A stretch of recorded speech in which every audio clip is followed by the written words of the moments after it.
In this tutorial on mobile mapping within Handheld Contact, I want to just take you in and show you some of the preferences or some of the options within the software. So I'm going to press mobile mapping, but then I'm going to go right up and click on the lightning icon in the top right hand corner. First of all, there's a lot of options here.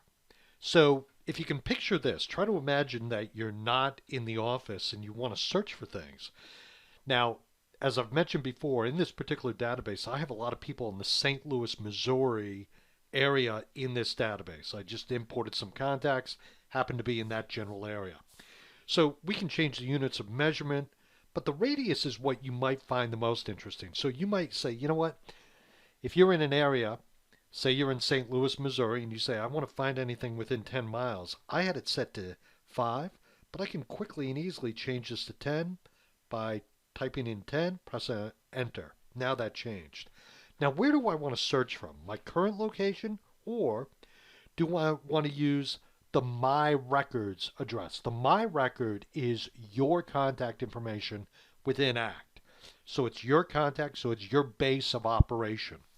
Or you could use a custom location. So in this case, I can go in and I can type in a location. So I'm going to start typing in St. Louis, Louis. There it is, Missouri. It's about 1,033 miles from me. That's okay. I'm going to click on that.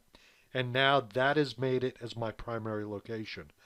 Down below, for different aspects of things you do, for scheduling or finding or creating a route to your activities for that day, most likely it's going to be a meeting or an appointment outside of the office, so you might want to choose some of those. But in this particular case, I'm going to click back.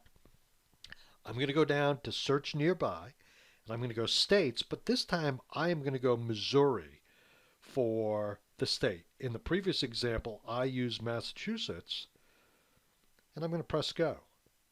So now it's focusing on all the contacts in the St. Louis, Missouri area that are close or around. So this will give you an example of how you can change the radius, how you can change the area, and find things that are in the greater or right around you. So ladies and gentlemen, if you have any questions, don't ever hesitate to reach out. Thank you so very much for being here for these tutorials. Have a great day. Bye now.